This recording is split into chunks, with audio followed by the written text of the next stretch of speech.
semakin menjulang, semakin difitnah dakwah salaf itu semakin banyak orang yang mengikuti, semakin mereka menyentuh dengan berbagai macam fitnah yang mereka sebarkan. Antum kalau mengajarkan dakwah tauhid pasti antum bakal dibenci, antum pulang di kampung antum tadi benci.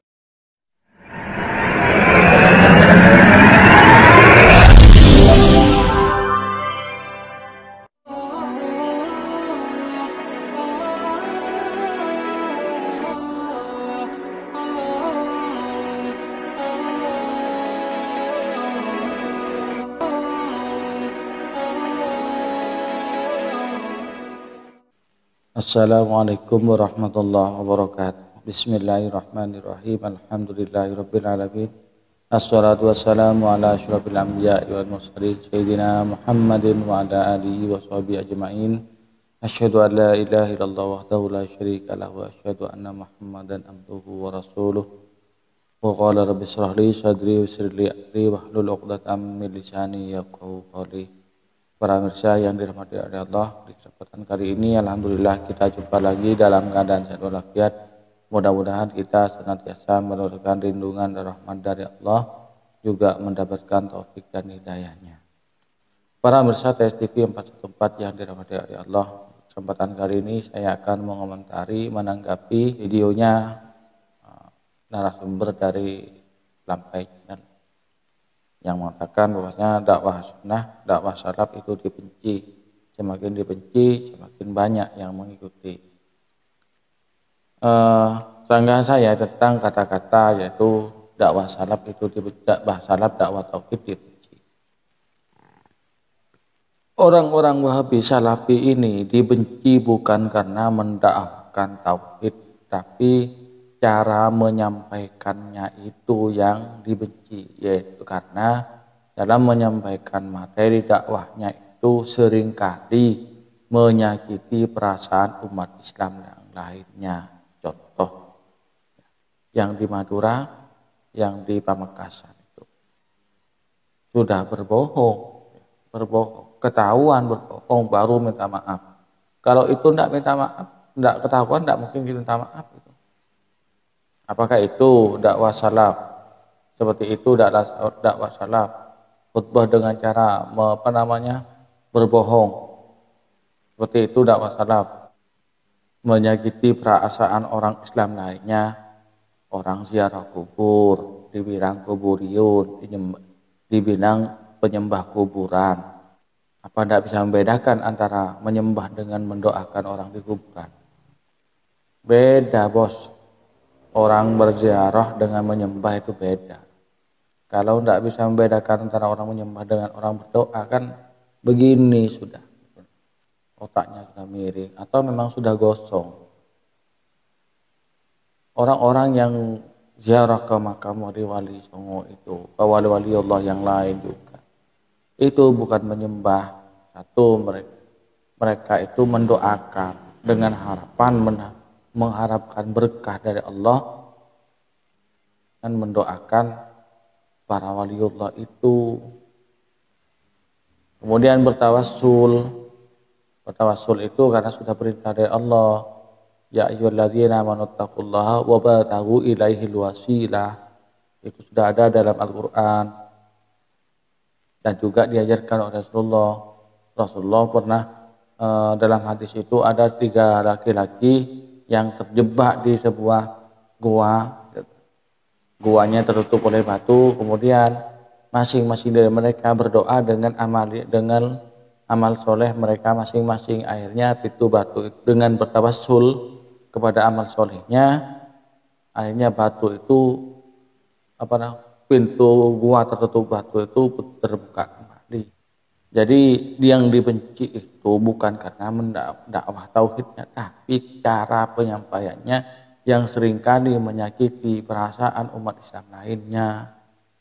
Ini jangan diputarbalikkan. Tadi ya. Kemudian orang tahlilan dibilang dosa tahlilan lebih besar daripada dosa zina. Mana dalilnya? Kan itu yang dikatakan oleh Ustadz Wahabi itu kan.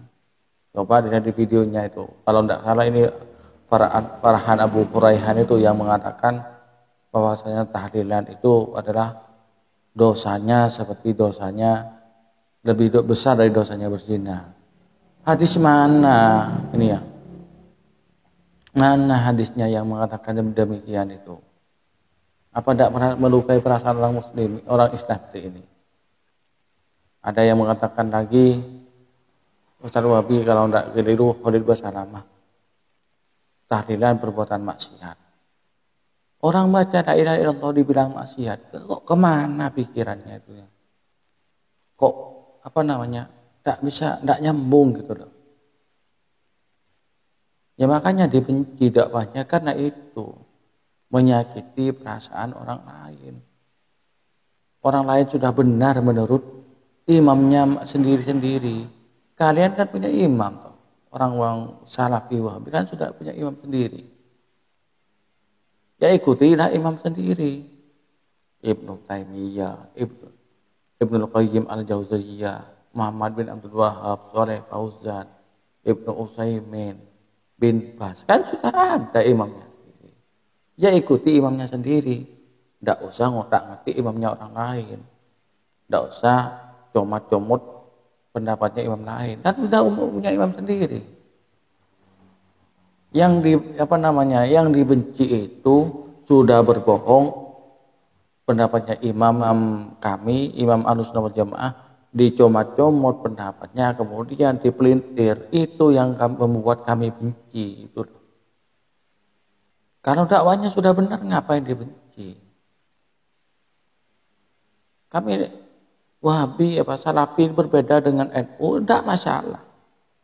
Karena Allah ciptakan manusia itu berbeda-beda. Perbedaan itu dari Allah sudah. Kami hargai itu. Kami hargai perbedaan itu memang sudah dari Allah. Sudah sunnatullah itu. Tidak bisa dipungkiri. Justru Wahabilah yang tidak bisa menerima perbedaan ini. Kami dengan siapa-siapa saja bahwa bergaul baik saja.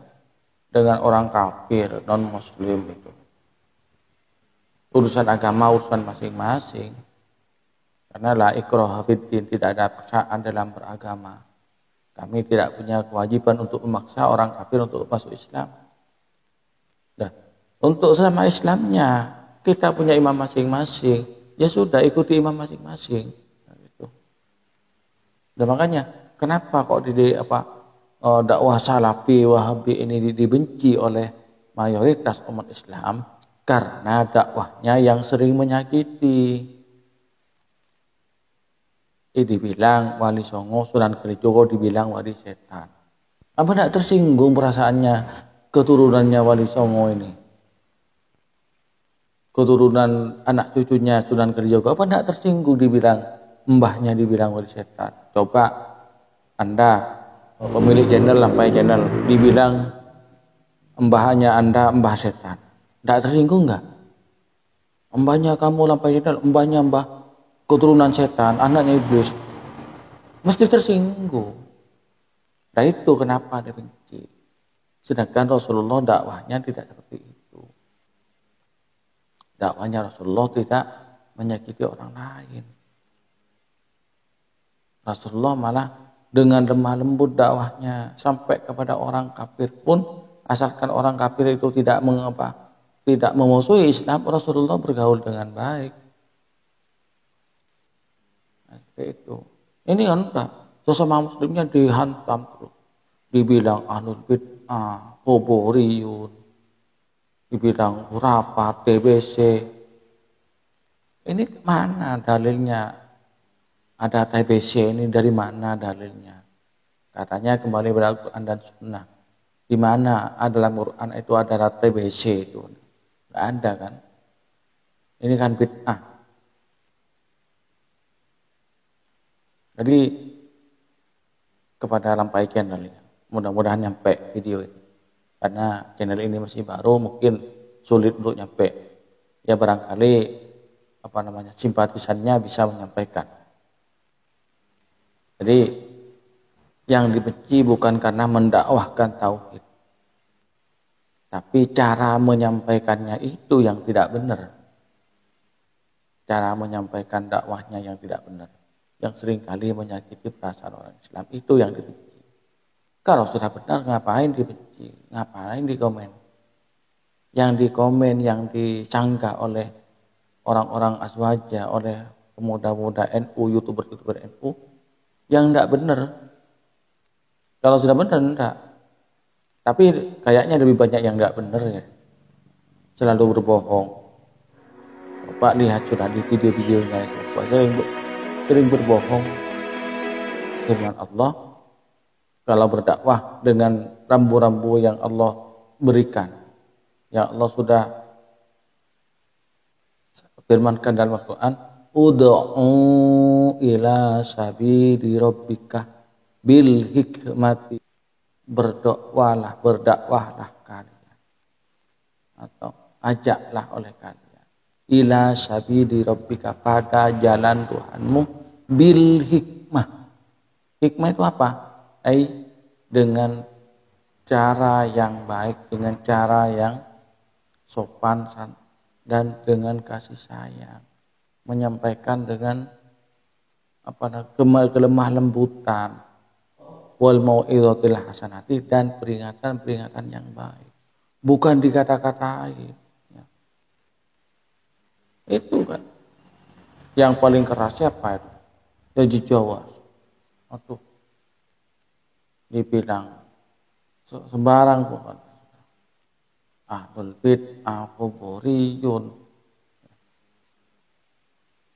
Ini kan kita kan sudah beda. Imamnya beda ya. Nabinya sama, imamnya beda. Ya sudah, ikuti imamnya masing-masing. Gitu loh. Kalian salafi tidak usah comot-comot imamnya kami. Kami tidak akan mencomot imamnya kalian. Ini kan enggak. Imamnya kami dicomot, pendapatnya dipelintir, disampaikan dengan cara yang salah. Kami reaksi, itu tidak benar. Tapi anehnya kalian salafi wahabi itu, kami yang dipelintir, malah kami yang dibilang menuduh. Ini kan tidak beres ini. Ini tidak beres. Tapi suatu saat, kalau suatu saat orang NU bangkit seperti di Madura, ya bisa ludes orang-orang salafi ini. Dan niatan kami, karena kalian Wahabi Salafi itu diajak diskusi tentang hal-hal yang memang dipermasalahkan, sering tidak hadir. Suatu saat di antara youtuber NU, youtuber muda itu akan mendatangi salah satu persatu dari dai Salafi Wahabi. Bisa dibuktikan nanti. Dia ajak diskusi, tak mau, suatu saat akan didatangi. Langsung didatangi ke rumahnya. Jangan kabur kalau didatangi ke rumahnya. Nanti alasannya sakit, di luar kota, itu kan alasan, padahal kabur. Jadi saya ulang, dakwah yang dibenci itu karena penyampaiannya yang tidak benar, yaitu menyampaikan dengan cara menyakiti perasaan orang Islam lainnya. Mungkin hanya ini sangkaian dari saya. Kurang lebihnya mohon maaf. Assalamualaikum warahmatullahi wabarakatuh.